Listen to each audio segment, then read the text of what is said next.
Good morning, good afternoon, good evening, good midnight to all my friends near and far. This is Marilyn, your friendly Filipina carpentera here in America. Sabi ng kapatid ko guys, corny daw. Corny ba? Yung pag-America ko. Nat? No. No, she doesn't like it when I say, she said, don't overdo it. Yun kasi yung trademark ko, diba? But anyway, guys, our topic for today is about us being late. Tapos, nagalit na yung family namin dito kasi on time sila. Guys, hindi kami... Oo, ano kami, guys, nagsabot kami ba? Nagsabot-sabot ba? Yung lang, nag-agree-agree lang ba kahapon na pupunta kaming bazaar. Tapos, sige, 8 o'clock, 9 o'clock, 9:30. Kagabi guys, matagal kaming na umuwi sa bahay, sa dito sa hotel. Mga 3 o'clock na siguro kami nakatulog ba? Tapos, mga tumawag siya sa akin, mga 8. Sabi niya, we're going on the way to blah, blah, blah. I said, oh, okay, we will meet you there. Guys, natulog ako ng balik. Tumawag siya. Na-miss yung call ko. Tapos, tumawag yung pamangkin ko. Tapos, sila palang na-offended sila kasi Filipino time tayo Paano kasi? Hindi kami nakatulog, guys. Kailangan natin ng beauty secret na, matulog ba? Para feeling refresh, yung kapatid ko, nagme-makeup pa, pupunta lang kaming, beach. Nagme-makeup pa siya, guys, anyway, kasi yung isang pamangkin namin guys, nasa military, yung babae ba, nasa military, kaya pag on time, feeling ko guys, pagdating namin doon, about face kami kasi parang nagagalit siya ba na palagi kaming nalilate. But anyway, ganun talaga guys, paano kasi Filipino tayo, may Filipino time tayo. But anyway guys, i-show ko sa inyo yung outfit ko today. Tening! Pakita ko sa inyo yung chicken legs ko. Oh my gosh, nakakahiya yung legs ko guys. But anyway, ito yung outfit namin ngayon kasi mag-swimming kami. O sige ha, magkita na lang tayo mamaya kasi pagalitan baka firing squad kami ngayon pagdating doon kay napaka-late na namin. Military yung mga kasama namin. So, see you later! Mwah! Itong sa Filipina ha, kahit late na, nagpa-fashion show pa. Ay, nako. Tingnan nyo. Fashion show pa, parang hindi late. Feeling ko, firing squad kami tulad ni Jose Rizal. Kaway-kaway pa.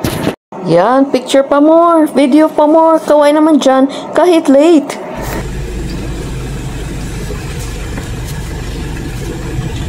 Where do we go out? That left.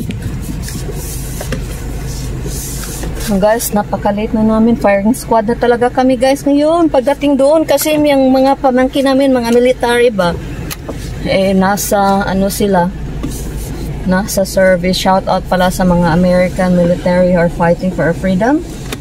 Do we have to turn? Route recalculation. Yeah. At end of the road, turn right.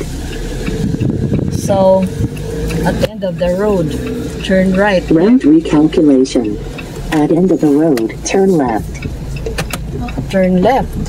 Yeah. Naka-right ning kuan. Naka-left, okay.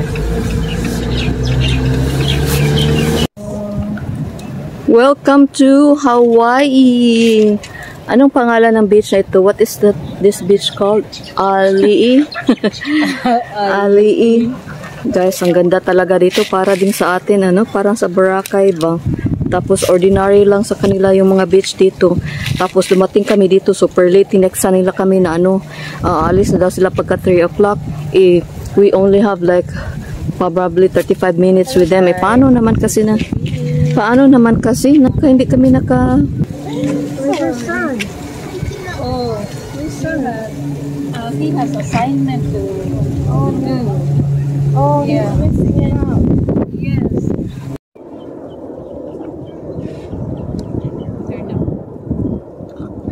Where are the helicopter? Oh, the helicopters. 1, 2, 3. I couldn't see the other one. Hindi ko na makita mga helicopters, guys.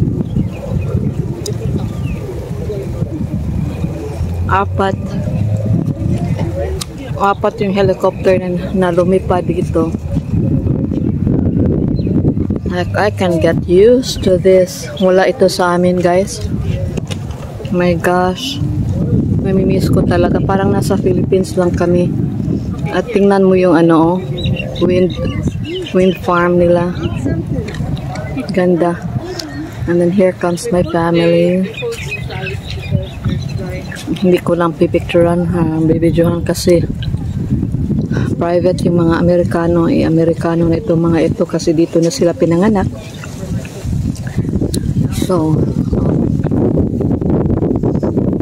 kala ko parent squad kami, guys, kasi napakalit namin.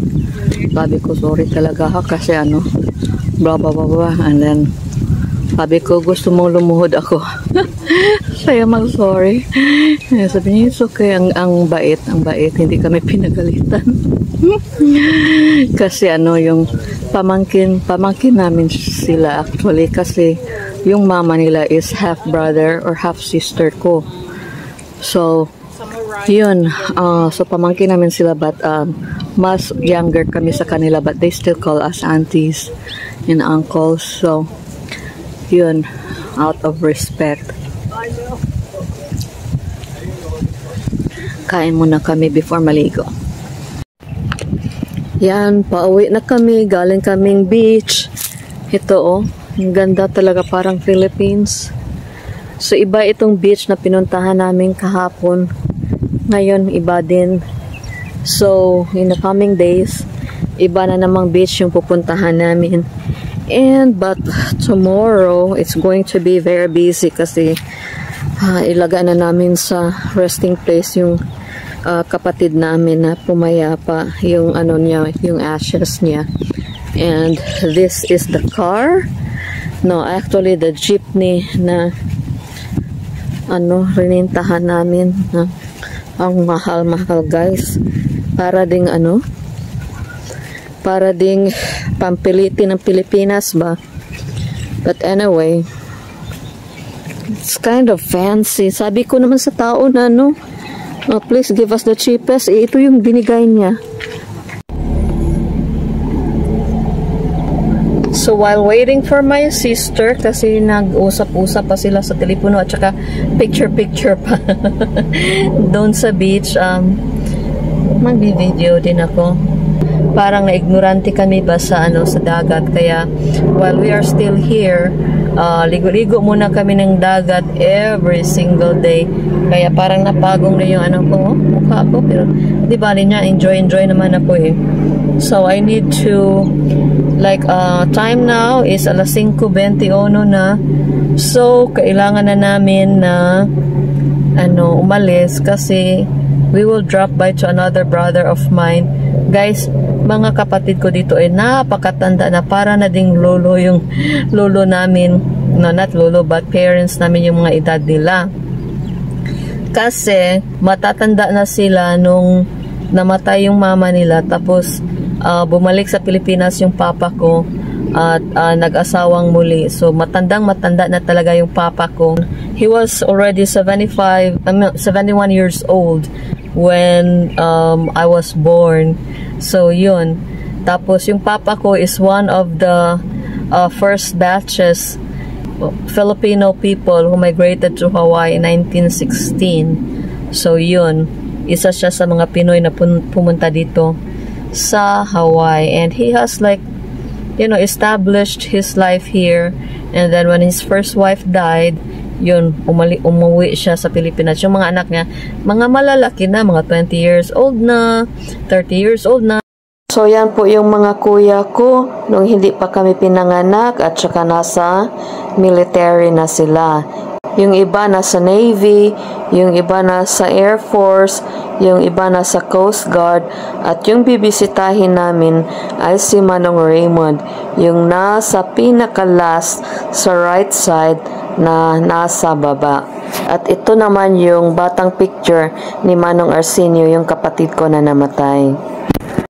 So ngayon, yung mga half-brothers ko, nasa 80 years old, 90 years old na sila. So, oh, yeah, they were already like in their 30s when we were born. So right now, they're in their 90s. So kailangan na kasi na pumanaw na unti-unti yung iba. So, kailangan na talagang bisitahin. We're on our way to Manong Raymond House. Yeah. So, ito po yung pamamahay ng isa kong kapatid. Take the next left onto Hule Street. Where is the left? Asan kaya yung left na sinasabi niya? Oh, ito na. oh my God! You know me? Yeah? Do you know me? Yeah? What's my name? Huh? What's my name? Susanna? Huh? I'm Myrna. Huh? Myrna, the youngest. Oh. Papa Melchior. Where you guys live? Huh? Where you guys come from? Ohio. Oh, over there. Oh, hot. Very far. Huh? Very far, mainland. Cold. Yeah, very cold. Let's go back to the Philippines. Huh? Let's go back to the Philippines. Oh. Visit Philippines. Yeah, but get too much women over there. I have a lot of fun. Hmm? You have a lot of fun there. Yeah. One day I'm going. I'll go. Yeah.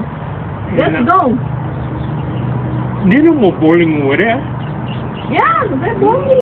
You know how we used to dance it? How?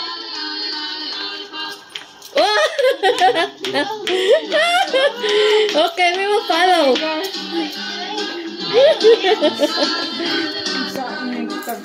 This is me and Angie. Yeah. Wow. I see. That's awesome. Let's dance.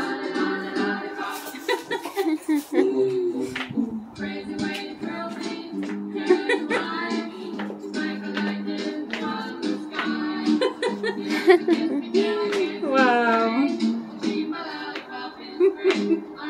That's nice. Turn. You turn. You gotta put your arm on top of my shoulder. I put my arm on your waist.